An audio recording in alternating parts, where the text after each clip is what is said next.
सवाल नंबर 1, कैफियत वक्फ़ बलिहाज़ अदा किसे कहते हैं और उसकी कितनी सूरतें हैं। जवाब, हरफ मौक़ूफ़ अलैह पर वक्फ़ करने के तरीक़े और उनके नाम को कैफियत वक्फ़ बलिहाज़ अदा कहते हैं। उसकी 4 सूरतें हैं। नंबर 1, वक्फ़ बिल इस्कान। नंबर 2, वक्फ़ बिल इश्माम। नंबर 3, वक्फ़ बिल रौम। नंबर 4, वक्फ़ बिल इब्दाल।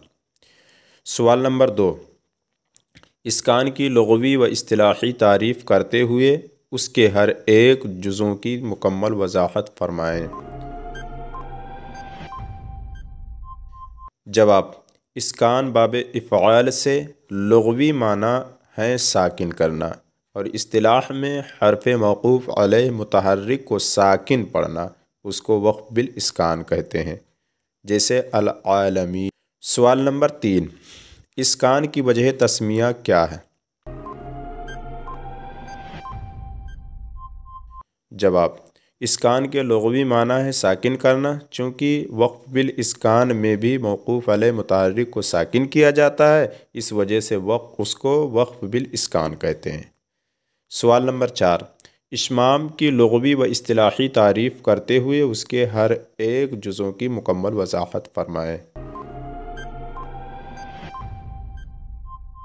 जवाब, इश्माम बाब इफ़आल से लुग़वी माना है बू सूंघना या सूंघाना और इस्तिलाह में हरफ मौक़ूफ़ अलैह मज़मूम को साकिन करते हुए ज़म्मा का होठों से इशारा करना उसको वक्फ़ बिल इश्माम कहते हैं, जैसे नस्तईन। सवाल नंबर 5, इश्माम की वजह तस्मिया क्या है।